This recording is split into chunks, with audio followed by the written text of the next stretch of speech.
உலகத் தமிழர்களின் உயிர் நாதம் உண்மை தமிழ் தொலைக்காட்சி. வணக்கம். உண்மை தமிழ் தொலைக்காட்சியின் பிரதான செய்திகள்.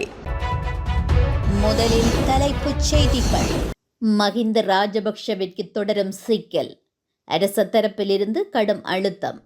ரணிலுக்கு மஹிந்த வழங்கிய பரிசு. இப்படி இருந்தவர்கள் இப்படியாகின்றார்கள். மினுவாங்கொட பகுதியில் ஏற்பட்ட குழப்பம். யாழில் 3 இடங்களில் வெடிக்காத நிலையில் குண்டுகள் மீட்பு. விஜயின் பாதுகாப்பில் திடீர் மாற்றம். இனி விரிவான செய்திகள். முன்னாள் ஜனாதிபதி மஹிந்த ராஜபக்ஷவிற்கு வழங்கப்பட்ட குண்டு துளைக்காத வாகனமும் நேற்று ஒப்படைக்கப்பட்டுள்ளதாக முன்னாள் ஜனாதிபதியின் ஊடக பேச்சாளர் வழக்கறிஞர் மனோஜ் கமகே தெரிவித்துள்ளார். இதன்படி முன்னாள் ஜனாதிபதியின் பாதுகாப்பு பணியாளர்களின் பயன்பாட்டிற்கு தற்போது ஒரு வாகனம் கூட இல்லை என்று குறிப்பிட்டுள்ளார். மஹிந்த ராஜபக்ஷவின் பாவனைக்காக வழங்கப்பட்ட குண்டு துளைக்காத வாகனங்கள் கையளிக்கப்படவில்லை என தகவல்கள் வெளியாகி வந்த நிலையில் குறித்த வாகனங்கள் நேற்று உத்தியோகபூர்வமாக கையளிக்கப்பட்டுள்ளதாக தெரிவித்துள்ளார். முன்னாள் ஜனாதிபதிகளின் சலுகைகளை நீக்கும் மசோதா சமீபத்தில் நாடாளுமன்றில் நிறைவேற்றப்பட்டிருந்தது. இதனையடுத்து முன்னாள் ஜனாதிபதி ரணசிங்க பிரேமதாசவின் மனைவியின் ஓய்வூதியமும் ரத்து செய்யப்பட்டு ஏனைய அனைத்து சலுகைகளும் நீக்கப்பட்டிருந்தன. இவ்வாறு முன்னாள் ஜனாதிபதிகளின் சலுகைகளை நீக்கும் மசோதா நிறைவேற்றப்பட்ட பின்னர் முன்னாள் ஜனாதிபதி மஹிந்த ராஜபக்ஷ கொழும்பில் உள்ள விஜயராம மாவட்டத்தில் உள்ள அரச பங்களாவில் இருந்து வெளியேறியிருந்தமையும் குறிப்பிடத்தக்கது. ஐக்கிய தேசிய கட்சியின் தலைவரும் முன்னாள் ஜனாதிபதியுமான ரணில் விக்ரமசிங்கவிற்கு முன்னாள் ஜனாதிபதி மஹிந்த ராஜபக்ஷ பல தயிர் சட்டிகள் மற்றும் தேன் போத்தல்களை வழங்கியுள்ளார். சமீபத்தில் தங்காலியில் உள்ள மஹிந்த ராஜபக்ஷவின் கார்லன் இல்லத்திற்கு சென்று அவரது நலம் விசாரித்த போது ரணில் விக்ரமசிங்கவிற்கு இந்த தயிர் மற்றும் தேன் வழங்கப்பட்டுள்ளது. சிறிது நேரம் பேசிய பிறகு மஹிந்த ராஜபக்ஷ ரணில் விக்ரமசிங்கவை மதிய உணவு சாப்பிட அழைத்துள்ளார். மேலும் மதிய உணவு கிராமத்து பாணியில் தயாரிக்கப்பட்டதாக தெரிவிக்கப்படுகிறது. மதிய உணவின் போது எதிர்கால அரசியல் நடவடிக்கைகள் குறித்தும் விவாதிக்கப்பட்டது.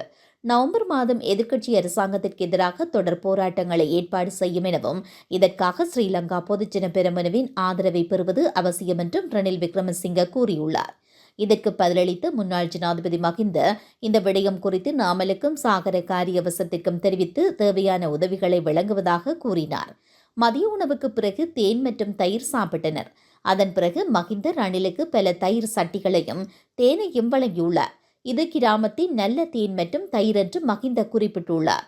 ரணில் விக்ரமசிங்கவின் பாதுகாப்பு அதிகாரிகள் இந்த தயிர் மற்றும் தேனை மிகவும் கவனமாக கொழும்புக்கு கொண்டு வந்ததாக தகவல்கள் வெளியாகியுள்ளது. கம்பகம் மினுவாகுட வீதியில் உள்ள வீதியபத்த சந்தியில் இடம்பெற்ற விபத்தில் பாடசாலை மாணவன் உயிரிழந்துள்ளார். இந்த விபத்து இன்று காலை இடம்பெற்றுள்ளது. வேகமாக வந்த லொரியொன்று பாடசாலை மாணவன் மீது மோதி பின்னர் ஒரு கார் மற்றும் ஒரு முச்சக்கர வண்டி மீது மோதி குழப்பத்தினை ஏற்படுத்தியதாக அந்த பகுதி மக்கள் தெரிவிக்கின்றனர். இந்த சம்பவத்தில் பலத்த காயமடைந்த பாடசாலை மாணவன் சம்பவ இடத்திலேயே உயிரிழந்துள்ளார்.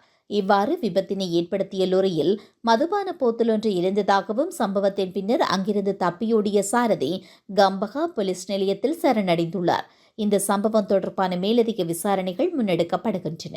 யாழ் மருதங்கடி போலீஸ் பிரிவுக்குட்பட்ட மண்டலாய் பகுதியில் கோவில் வயல் தனியார் காணியில் இருந்து வெடிக்காத நிலையில் 3 பகுதிகளில் குண்டுகள் இனங்காணப்பட்டுள்ளது. மண்டலாய் பகுதியை சேர்ந்த நபர் ஒருவர் தன்னுடைய காணியில் துப்புரவு பணியை மேற்கொண்டிருந்த நிலையில் குறித்த காணிக்குள் குண்டுகள் காணப்படுவதை அவதானித்துள்ளார். இதுகுறித்து உடனடியாக மருதங்கணி போலீசாருக்கு தெரியப்படுத்தப்பட்ட போது சம்பவ இடத்திற்கு உடனடியாக வந்த மருதங்கணி போலீசார் விரைந்து சென்று குறித்த பகுதியை உடன் பாதுகாப்பான பகுதிக்குள் கொண்டு வந்தனர்.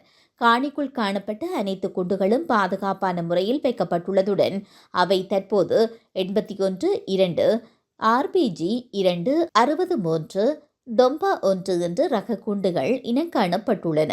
குறித்த குண்டுகள் நாளைய தினம் நீதிமன்ற அனுமதியின் பின் மேலதிக நடவடிக்கைகள் மேற்கொள்ளப்பட உள்ளன. தமிழக வெற்றி கழகத்தின் தலைவர் விஜயின் பாதுகாப்பு கருதி அவருக்கு இந்தியாவின் அதிகூடிய பாதுகாப்பு பிரிவுகளில் ஒன்றான எக்ஸ் பிரிவினை வழங்க பரிந்துரைக்கப்பட்டுள்ளது. இந்த எக்ஸ் பாதுகாப்பு பிரிவானது இந்தியாவில் பிரதமர் போன்ற முக்கிய பிரமுகர்களுக்கு வழங்கும் அதுயர் பாதுகாப்பு பிரிவுகளில் ஒன்றாகும். தமிழகத்தில் மக்கள் பிரதிநிதிகள், அரசியல் கட்சி தலைவர்கள், தொழிலதிபர்கள் உள்ளிட்ட முக்கிய பிரமுகர்களுக்கு உளவுத்துறையின் அறிக்கை அடிப்படையில் SPG Z+, Z, Y+, Y, X என பல்வேறு வகையான பிரிவுகளின் கீழ் மத்திய உள்துறை அமைச்சகம் பாதுகாப்பு வழங்கி வருகிறது. அந்த வகையில் தாவேகா தலைவர் விஜய்க்கும் கடந்த மார்ச் மாதம் முதல் மத்திய அரசின் வைப்பிரிவு பாதுகாப்பு வழங்கப்பட்டு வருகிறது. இந்த நிலையில் கரூரில் நடந்த விஜயின் பேரணியின் போது அவர் மீது பாதணிகள் எறியப்பட்ட விவகாரம் விஜயின் பாதுகாப்பிற்கு அச்சுறுத்தலாக மாறியுள்ளது. இதனையடுத்து விஜயின் பாதுகாப்பு பணியில் ஈடுபட்டுள்ள வைப்பிரிவு அதிகாரிகளிடம் உள்துறை அமைச்சகம் விளக்கம் கோரிய நிலையில் விஜய்க்கான பாதுகாப்பு போதுமா அல்லது அதிகரிக்கப்பட வேண்டுமா என்று முடிவெடுக்கப்பட்டுள்ளது. அதற்கமைய விஜய்க்கு செட் பிரிவு பாதுகாப்பு வழங்க பரிந்துரை செய்யப்பட்டுள்ளதாகவும் அவருக்கு வழங்கப்பட்டுள்ள வைப்பிரிவு பாதுகாப்பை வை பிளஸ் அதற்கு மேலான செட் பிரிவு பாதுகாப்பாக அதிகரிக்க CRPF தரப்பிலிருந்து பரிந்துரைத்துள்ளதாகவும் தகவல்கள் வெளியாகியுள்ளன. கரூர் சம்பவம் தொடர்பாக உள்துறை அமைச்சகம் அறிக்கை கோரியிருந்த நிலையில் இந்த தகவல் வெளியாகியுள்ளதாக இந்திய செய்திகள் தெரிவிக்கின்றன. மீண்டும் தலைப்புச் செய்திகள். மஹிந்த ராஜபக்ஷவிற்கு தொடரும் சிக்கல். அரச தரப்பிலிருந்து கடும் அழுத்தம். ரணிலுக்கு மஹிந்த வழங்கிய பரிசு. இப்படி இருந்தவர்கள் இப்படியாகின்றார்கள். மினுவாங்கொட பகுதியில் ஏற்பட்ட குழப்பம். யாழில் 3 இடங்களில் வெடிக்காத நிலையில் குண்டுகள் மீட்பு. விஜயின் பாதுகாப்பில் திடீர் மாற்றம். இத்துடன் இந்த செய்திகள் நிறைவடைகின்றன. மேலதிக செய்திகளை தெரிந்து கொள்ள உண்மை தமிழ் தொலைக்காட்சியோடு இணைந்திருங்கள். வணக்கம். உலகத் தமிழர்களின் உயிர்நாதம் உண்மை தமிழ் தொலைக்காட்சி.